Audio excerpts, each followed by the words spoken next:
అందరికీ praise the lord. ఈరోజు దైవ మర్మములోని దినపాఠము మే 5వ తారీఖున సంతోషించి గంతులు వేయము, యెహోవా గొప్ప కార్యములు చేసెను.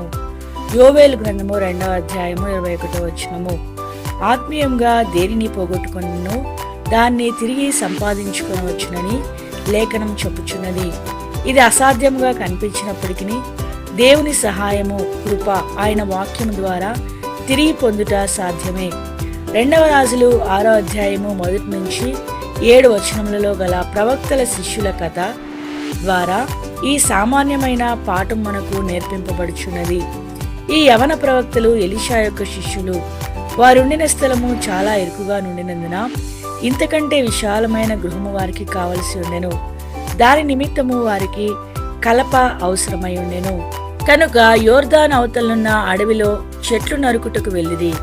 వారు యవనస్తులుగా ఉండినను ప్రవక్తల శిష్యులై ఉండినను తామే బయలుదేరి వెళ్ళక బుద్ధిమంతులైనందున ఎలీషాను కూడా వెంటబెట్టుకుని వెళ్ళిరి.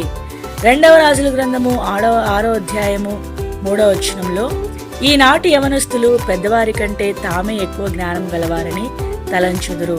తమ వ్యక్తిగత సమస్యల్లో ముసలివారి దగ్గరికి ఎందుకు వెళ్ళవాలని ప్రశ్నించుదురు.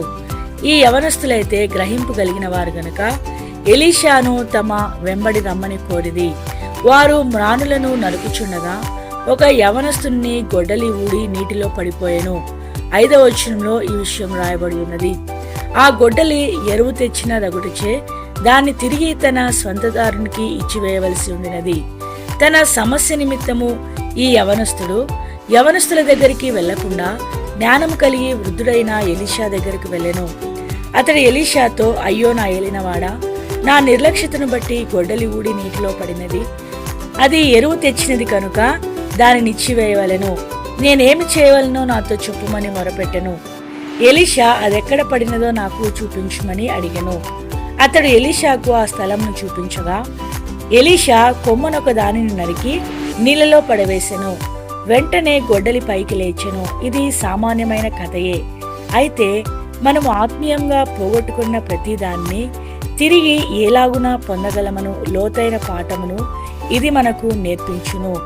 దేవుడి కొన్ని మాటలను దీవించి ఆశీర్వదించును గాక. ఆమేన్.